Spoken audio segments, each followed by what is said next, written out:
dahil yung exorcist ninyo, siya po ang may kalaman, sa buong kalaman patungkol sa ginagawa niyo na hindi yon turo ng simbahan.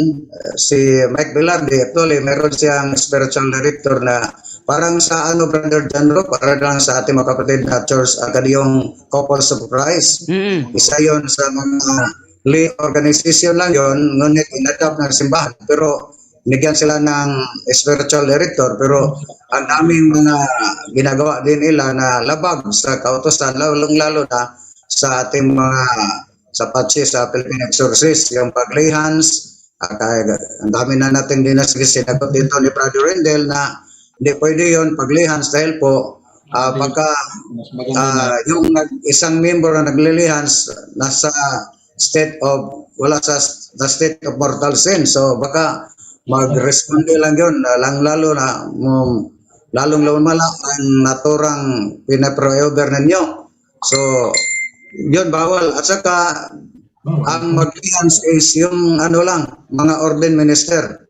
So ang tanong ko lang, Brother John, kung ipinantulot, mayroon ba silang recognize ba sila sa ilang obispo dyan sa kanang diocese?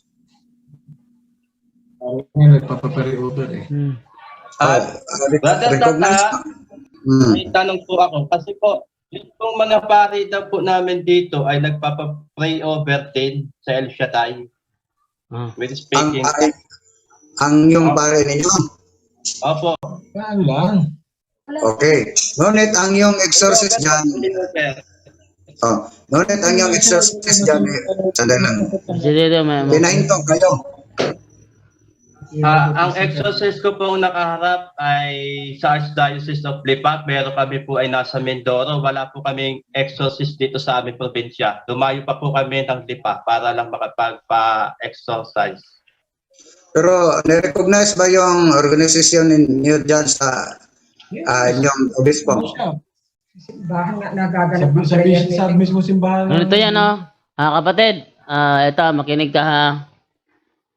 Salamat kayo, pumunta kayo doon sa Lipa, na-meet nyo yung exorcist. At sinabihan kayo na itigil nyo na yan. Alam nyo, yung mga exorcist, sila yung expertise pagdating sa mystical phenomenon. Teka. May pinatigil ni Pa.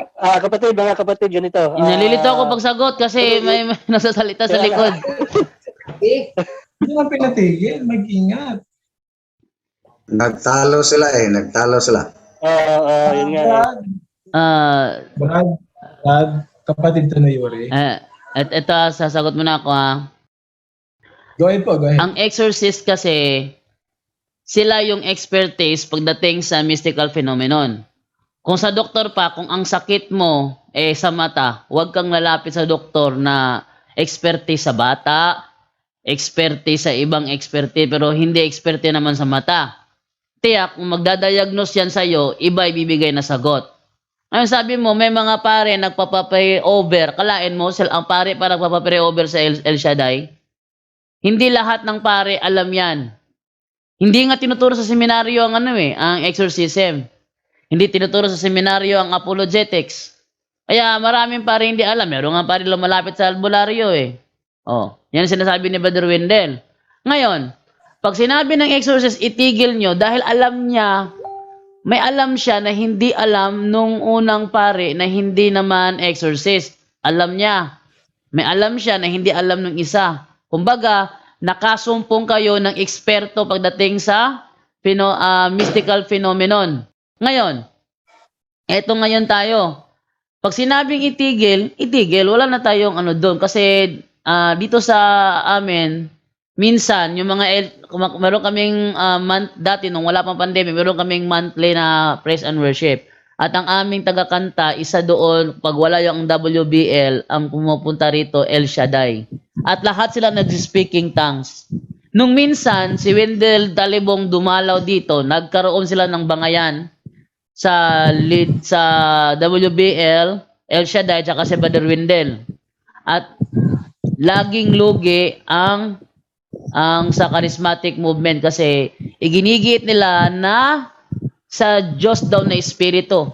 Kung sa Diyos na Espiritu yan, alam mo ba na di tayo dapat mangarap na magkaroon ng extraordinary spiritual gift? Di natin inihingi yan.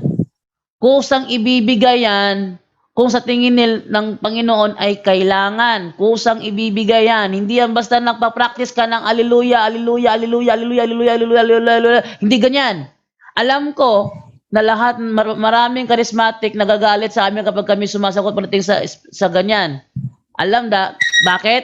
Dahil alam namin na sinasadya yan. Minsan nakapunta ako dun sa Cebu sa isang grupo ng charismatic, tinuturuan talaga ang membro, ganito, mag-practice tayo, hallelujah, hallelujah, ulit-ulitin mo, pabilisan mo, hanggang sa mag-twirl-twirl yung dila mo. Hindi ganyan ang ginawa ng mga apostol. Nagkaroon ng mga apostol ng gift of tongue. Wala silang hiningi na bigyan mo kami, Lord, ng ganyang kakayanan. Wala. Ang ginawa nila, nag-preach sila sa karamihan. Nag-preach sila, may mga foreigner, nag-preach sila sa mga foreigner, yung kanilang sinasabi, yung kanilang lingwahe, kasi hindi naman sila nag-aral ng linguist. Pero binigay sa akin eh. Kapatid, Yeah? ikaw, nag-speaking tongues ka rin ba, kapatid na Yuri? Hindi ba po ako? Ito pong kapatid ko, nag-speak in tongues. Yung kapatid mo. Pwede matanong yung kapatid mo? Ay, ano po? Pwede pa ako magsalita? Okay, go ahead. Pwede pa ako okay po. Yung pangyayari po ng speak of tongue ay hindi ko minsan pinangarap. Hindi ko siya pinangarap. Hindi ko siya ginusto. Hindi ko siya hiniling. Ni minsan hindi ko ipinagdasal na magkameron ako ng speak of tongue. Nangyari ito nung ako po ay nagdasal ng taimtim, isinigaw ko ang aking kasalanan, ng malakas na malakas, inalala ko ang mga pagkakamaling nagawa ko, at later on po, nag-speak ang tongue po ako, at yun po yung scenario every time I pray. Nangyayari lang po siya kung ako'y magdadasal ng taos-puso. Hindi siya nangyayari kung siya'y gugustuhin ko lang. Nangyayari siya kapag in-invite ko sa aking pananalangin ang banal na Espiritu at meron akong malubhang pangangailangan o kailangan na halimbawa ay isang may karamdaman, isang panalangin na nangangailangan ng aking kapatid o kahit sa akin mismo, yung pangangailangan, yun po yung nangyayari. At bago po mangyari ang lahat ng yun, ako po'y nananalangin at humihingi ng patawad. At sinasamba ko ang Diyos ni Jacob, ni Abraham, Isaac, siguro iisa siya. At naniniwala ko na ang Diyos noon at ang Diyos ngayon ay iisa. Wala akong inimbitahan maliban sa banal na Espiritu. Sabay-sabay kami nananalangin, nakataas ang kamay, kapit kamay, ipinanalangin namin ang bawat isa sa amin na samahan ng banal na Espiritu upang maramdaman namin ang presensya ng Diyos. Sapagkat siya mismo ang nagsabi, isa o dalawa na nagkakatipon sa aking pangalan, naroon ako sa gitna nila. Yun yung pinanghahawakan namin na kami ay sinasamahan ng banal na Espiritu ng Diyos. At ni minsan ay hindi namin isinama sa panalangin ang presensya ng kaaway. Bago kami tumulog, bago kami mag-proceed, kami ay nagbubuklat, nagbabasa, nag-share ng kabutihan ng Diyos, ang kanyang salita. Hindi basta uupo at lalantak. Hinahanda namin ang aming sarili na kami ay naroon sa state of grace na sinasabi ninyo. Wala pa itong mga ganito, yun na po ang nangyayari 38 years nang nakakaraan sa ministry ng El Shaddai na aming ginagawa dito sa bayan ng Pola.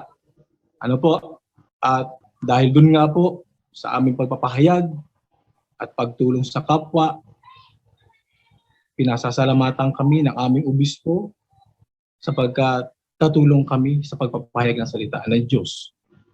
Kung mali ang aming ginagawa, Bishop Bacani is Spiritual Director of El Shaddai, 38 years na pong nangyayari ito. Sana noon pa man ay nagkameron na ng linaw ang usaping ito. Diga po, at bilang kayo po, huminga po ko ng pabor sa inyo na sana po magkameron tayo ng mga tao na hahawak ng ganitong kaso at bababa sa kinaroroonan. Katulad namin po, nandito kami sa Mindoro, wala kami exorcist priest. Kami po ay nagpapasalamat kung kayo ay aming ma-accommodate dito. Baka kasama. Sapagkat kailangan namin yung presensya ninyo para kami makumpirma. Ano po, hindi kami dito o nagtanong o jumoin para makipagdebate. Kami po ay pumunta at nakipag-usap sa inyo para humingi ng tulong. Kami ay puntahan kasi wala kaming exorcist priest. Ngayon, pag tayo naman po ay nandiyan na sa misteryong yan, may mga kontak na po tayong pare, humingi kami ng assiste po na kami sana po ay inyong makapanayam, personal po.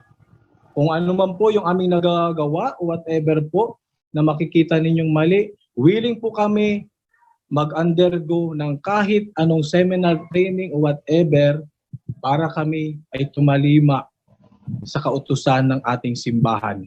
Ano po?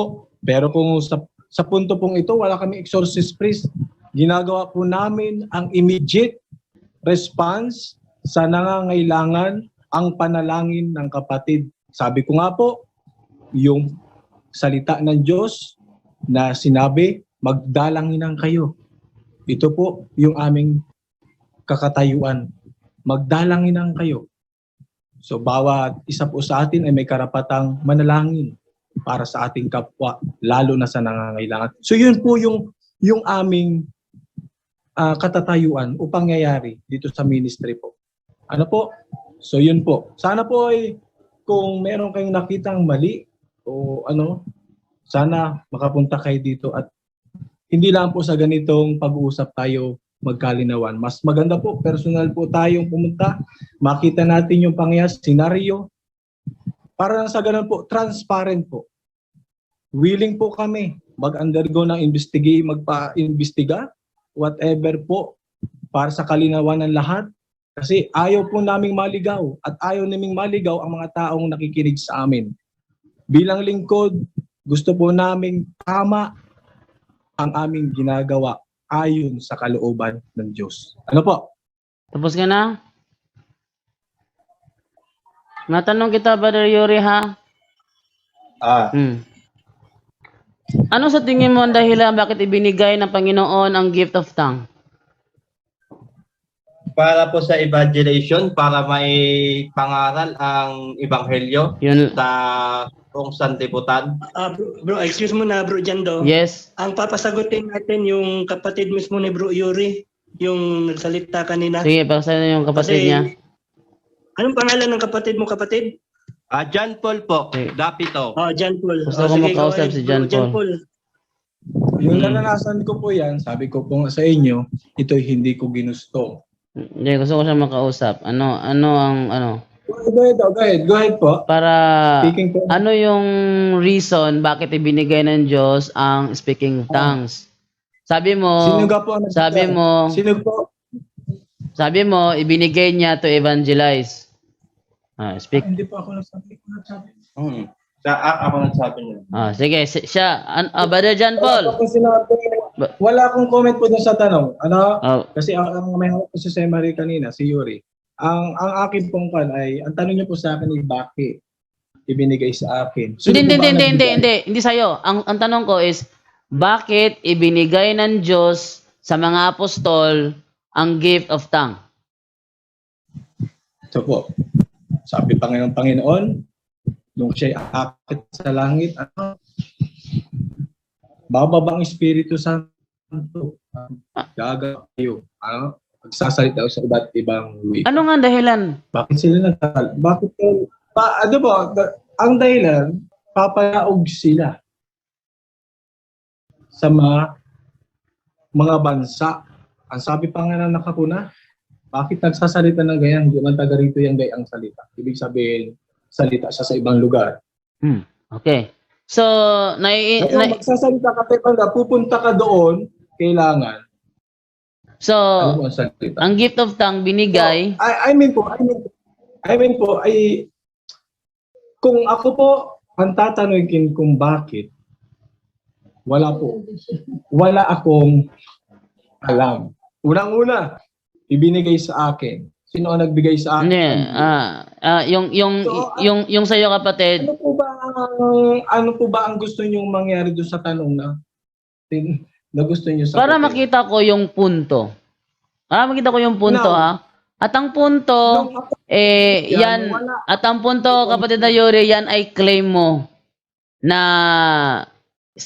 sarili mong experience, so hindi ko naman pwedeng correctionin dahil sarili mong experience. Kaya nga, ang kinukuha kong punto yung nangyari sa mga apostol. Nang sila mag-speaking of tongues, naintindihan ba ng mga naririnig o nakakarinig o hindi? John Paul, bro John Paul. Si bro John Paul yung papasagutin natin. Hindi Pakisagot. si Yuri. Nung mag-speaking of tongues sa mga apostol, naintindihan ba ng mga foreigner o hindi? Kayo po, naintindihan po ba nila? Naintindihan lang o hindi? Yung mga nakarinig. Hindi ko alam. Sige, babasahin natin. Kung naintindihan ha? Basahin natin kung naintindihan. Gawa 2, simulan ko sa 1. Sabi ganito. But English to. Okay. Nagkakatipon silang lahat sa isang lugar nang sumapit ang araw ng Pentecostes. Walang ano-ano'y may ingay na nagmula sa langit, na tulad ng ugong na malakas na hangin at napuno nito ang bahay na kinaroroonan nila. May nakita silang parang mga dilang apoy na dumapo sa bawat isa sa kanila. At silang lahat ay napuspos ng Espiritu Santo at nagsimulang magsalita ng iba't ibang wika. Wika ha, hindi yama-yama. Wika. Ayon sa ipinagkaloob sa kanila ng Espiritu Santo. May mga debotong Hudyo noon sa Jerusalem na nagmula sa bawat bansa sa buong mundo. Foreigner. Nang marinig nila ang ugong, nagdatingan ng maraming tao. Namangha sila sapagkat nagsasalita ang mga alagad sa mga wika ng mga nakikinig. Next. Sa pagkamangha at pagtataka ay kanilang nasabi, hindi ba taga Galilea silang lahat? Bakit sila nakapagsasalita sa ating wika? Yan, naintindihan nila ang pinagsasabi ng mga apostol. Tayo'y mga taga-Parsya, Media, Elam, Mesopotamia, Judea, Cappadocia, Ponto at Asia. Mayroon pa sa ating taga-Phrygia at Pamphylia, Ehipto at sa mga lupain ng Libya na malapit sa bayan ng Cyrene. At mga nagmula sa Roma. Ang Roma, Latin yan ha, Latin. Mga Hudyo at mga Hintil na nahikayat sa pananampalatayang Hudyo. May mga taga-Kreta at Arabia. Arabia, Arabic yan. Iba ang Latin, iba ang Arabic. Paano sila nakakapagsalita sa ating mga wika tungkol sa mga kahangahangang ginawa ng Diyos? Eto, tanong ko sa iyo, naiintindihan ba nila ang mga wikang sinasabi ng mga apostol o hindi? Hindi. Ang nakakaintindi po ay yung mga bansang kinaroroonan ng mga tao. At yan po ang nangyari dito. Kung hindi ako nagkakamali, 20 years ago, may mga Kastila pa ditong natitira sa amin. At may mga dayong madre. Yung akin pong pinsan, ay nag-speak ang tongue. Kasi meron pinapre-over. At namangha po ang madre sapagkat naiintindihan niya yung speak ang tongue. Tandang-tanda ko po yun. Anong lingwahe daw? Bata pa po ako noon, 20 years ago. Ako po ay ako po siguro ay nasa grade school pa. Anong lingwahe yun, bro? Yung sinabi ng madre na sinasabi. Anong lingwahe yun? Basta ang kwentuhan po noon, ang naalala ko dahil ako'y maliit pa ho noon, maganda ang sinasabi at ang mangha ang madre. Bakit yung salita ay parihas sa kanya nalalaman? Pangal po, yung Kastila na naririto. Kami ho, hindi marunong mag-Kastila. Pero nag-speak of tongue, Kastila ang sinabi. Naintindihan po ng Kastila, pero hindi namin naintindihan. Yan po ang mga pangyayari. Ito po ay hindi ko gawa-gawa. Yung lingwahe mo, bro, pag ikaw nag-speaking tongues, anong lingwahe yan? Walang makapag-interpret maliban po sa akin pinsan kapag kami Ngayon po, hindi siya basta tawag dito, hindi ko siya nauunawaan. Hindi ko siya naunawaan. Later lang po, pagkatapos ng pangungusap, May nag-i-interpret ba sa mo? Speaking tongues mo? May nag-i-interpret? Wala. Pagkatapos po ng aking sinasabing speak ang tongue, tinatagalog po niya. Anong lingwahe Sa raw akin. yung ginamit mo? Hindi ko po inano na kung anong lingwahe. Ang po is tinatagalog niya. At ang sabi, halimbawa, ito po yung ginamit aming sinasambit. Laikia, patuloy na lumapit sa Diyos. Yan po yung lagi. Laikia. Anong lingwahe ni Laikia? I-search ko dito. Yan po. Kasi po, Anong lingwahe ang Laikia? So kayo po ang kasi wala po kaming pero ang po nito, ang inano po sa amin nito ay patuloy na lumapit sa Diyos. Okay. Laikia. Ito Tagalog po. Meron tayong tingnan natin sa Google Translate. Google Translate Laikia. Pati ko nito. Laikia. Walang translation ng Laikia, bro. Yan lang. Lumapit, ang haba naman ng translation, lumapit ka sa Diyos. Isang lingwahe lang, isang word lang yung binigay mo, Laikia. No spelling. Anong spelling ng Laikia? Para maano natin. Madali lang yan. May Google Translate tayo dito. Matutulungan tayo mag-translate sa sinasabi mo. May nagsasabi na shalom mo. Sige, mag-Google Translate tayo. Sige.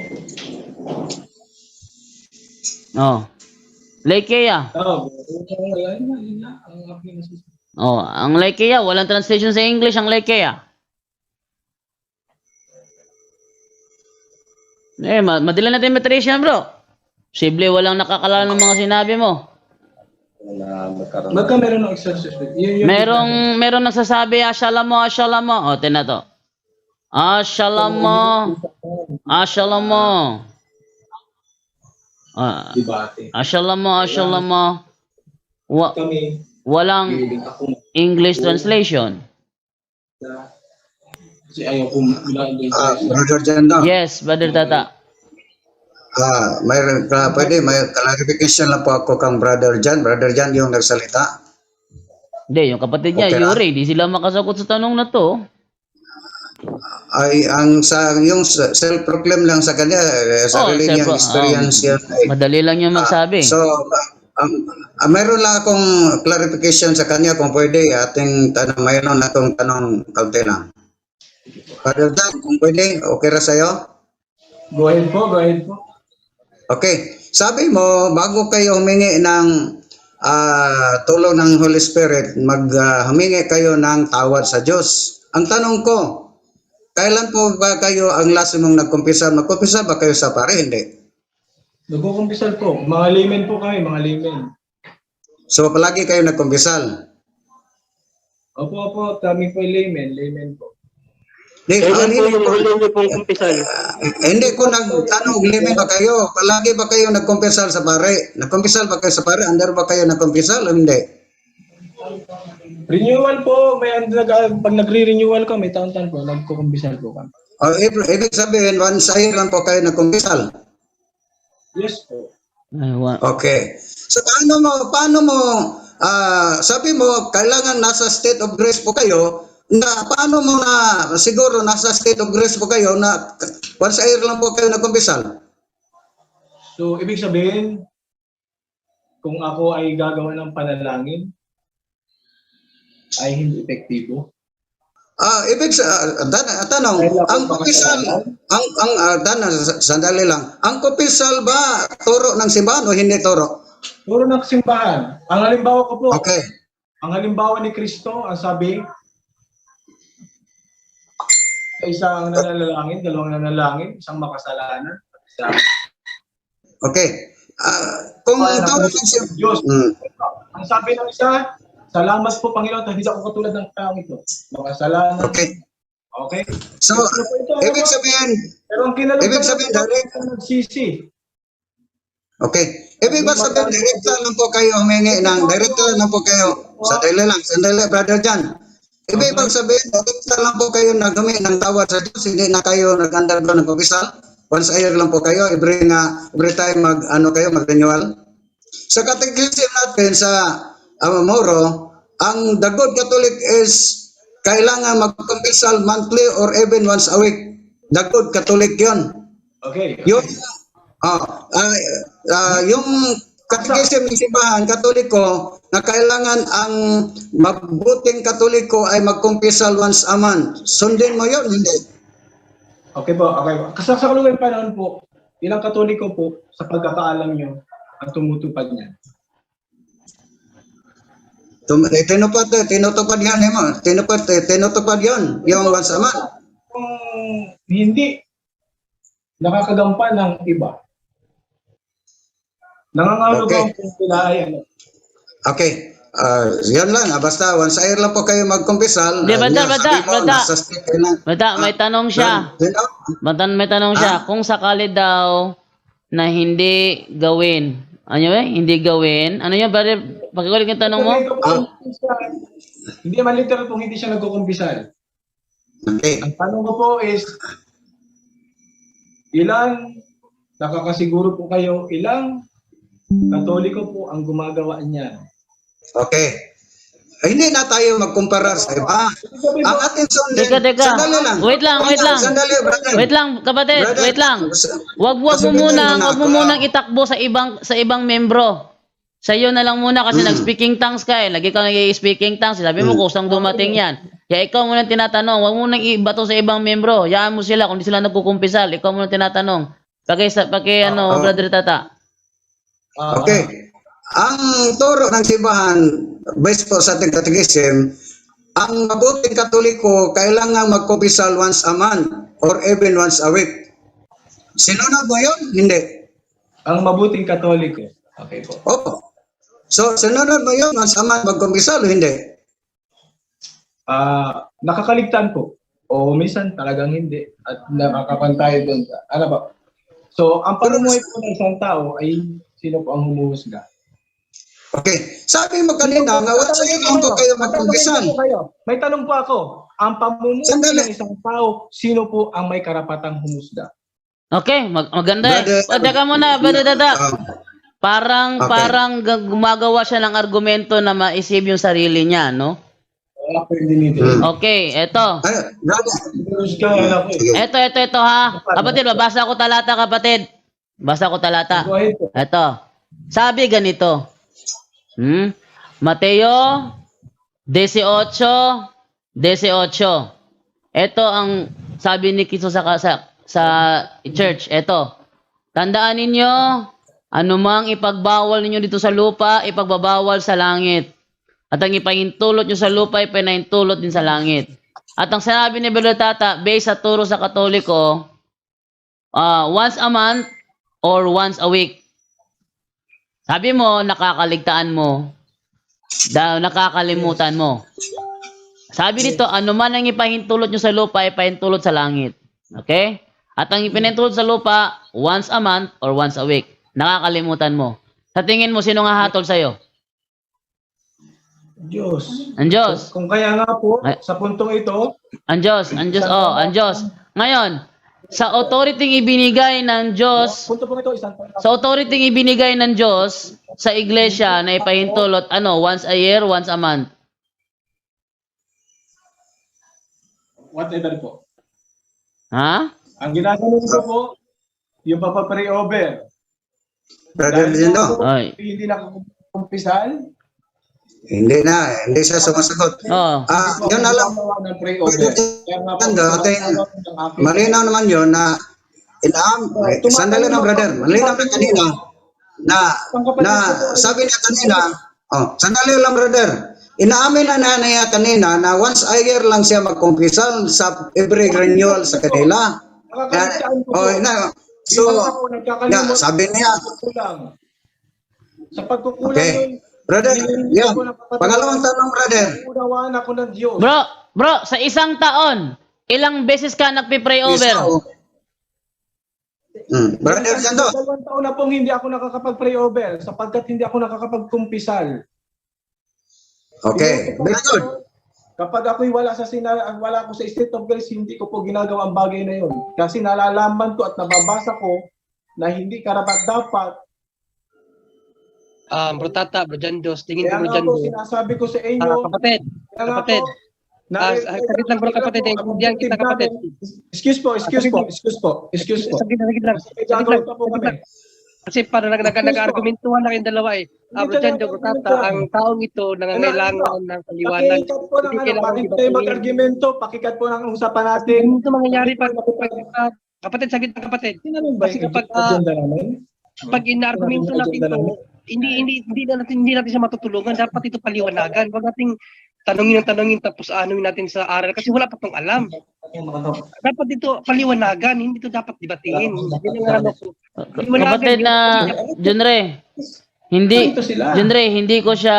namin siya dinidebate. Ang sa amin lang is nagtatanong lang kami for clarification kay meron ba siyang based sa kanyang sariling experience, based sa kanyang personal na ginagawa. Tinatanong lang siya. Okay. Ang ginawa namin hindi namin dinebate.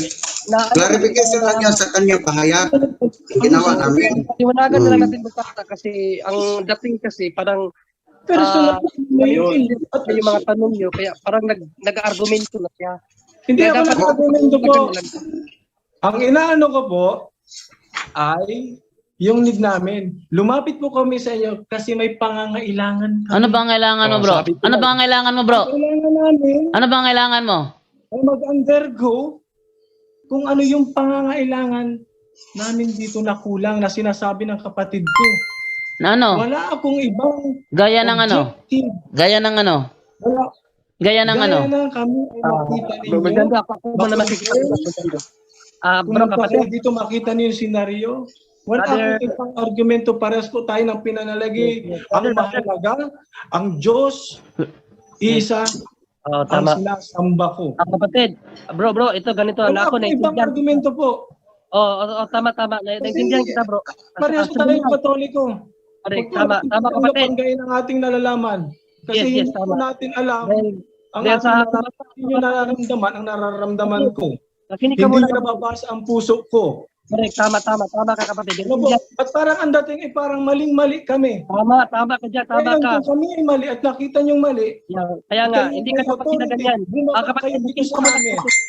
Bumaba kayo dito sa amin namin ay yung presensya ninyo. Ang sabi ko sa kapatid ko, Kapatid, makinig ka muna. ay ako Bro, po pakinggan ninyo. Kami po ang kayo po ang pinakang proponent nito. Kaya nga po kayo ang Kapatid, saglit lang kapatid. Ako iba to nagsalita ngayon. Ito lang ano ko. Sorry po kasi Sige, ito kapatid. Habang nakikinig kasi pinakinggan ko lahat ng sinasabi mo. Talagang kulang pa yung alaman mo. Kaya nangyayari sa iyo ang ganyan. No, dahil lack of hindi ako makikipag-ano sa oras. Bro, hindi tayo magkakaunawaan, bro. Daldal ka ng daldal dyan. Hindi tayo magkakaunawaan. Pasensya na po kayo, medyo mainit po talaga kahit kami po kanina umaga at kahapon nagkaroon silang Hindi argument naman po kasi ganito. nagkaroon ng pag-approach eh. Kasi humihingi nga sila ng advice. Anong, Ganito ano nga? kapatid. Brother Jendre, ang nag-advise sa kanila yung exorcist sa Lipa ba yun? Oh. Batangas. Sinabi na naisusi sa lipa, itigil nila yung speaking tongue. Pinapayuhan na sila nga mali yung ginawa nila pero hindi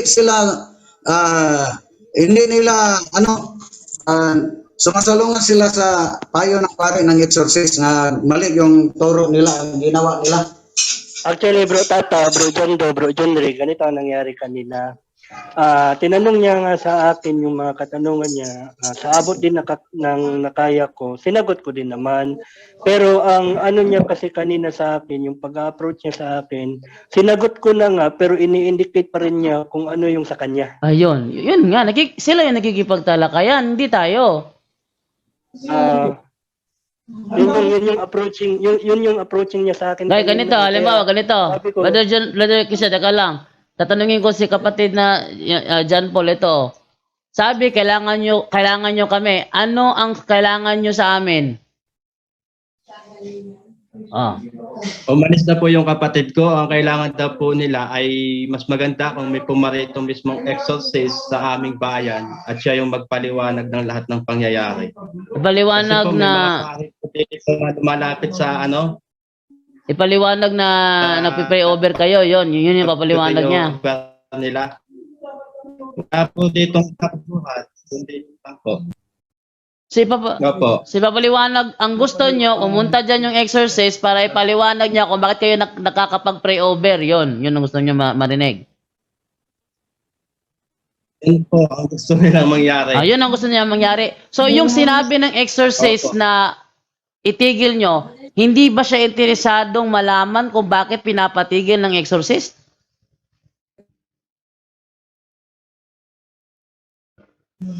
Ang kasama ko lang po no kami po'y nasa exorcist ay yung aking ina at sa aking po dalawang pamangkin. So tinanong ko rin po yung tungkol doon na ang sabi po niya ay kailangan daw po ihinto yung ganong gawain. At sa exorcist na lang lumapit o di kaya sa pari upang magpa-deliverance.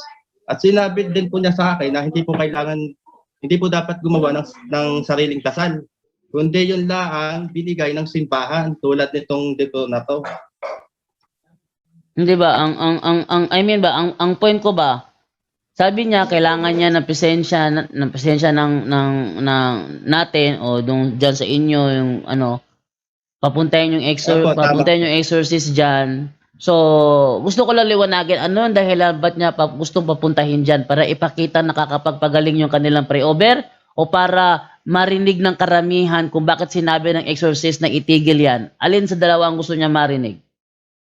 Ay hindi ko lang po alam kung ano yung pangyayari. Kasi madalas na rin po kami ditong magtalo. Pati po yung aking mga kapatid, yung aking pong ina, nagagalit na rin po sa akin. Siguro bro Jando, ang gusto nun niya, paliwanagan sa kung ano yung sinasabi na mali nila kasi hindi niya naiintindihan yun siguro. Yun nga tanong ko kasi kung yun ang gusto niya marinig, pwede nilang imbitahan yung exorcist doon sa pinuntahan nila sa Lipa para yung exorcist mismo ang pupunta diyan at ipaliwanag kung bakit sinabi niya na itigil niyo yan. Napakadali lang naman nun eh. Padre, sinabi mo kasi sa amin, tigil namin eh.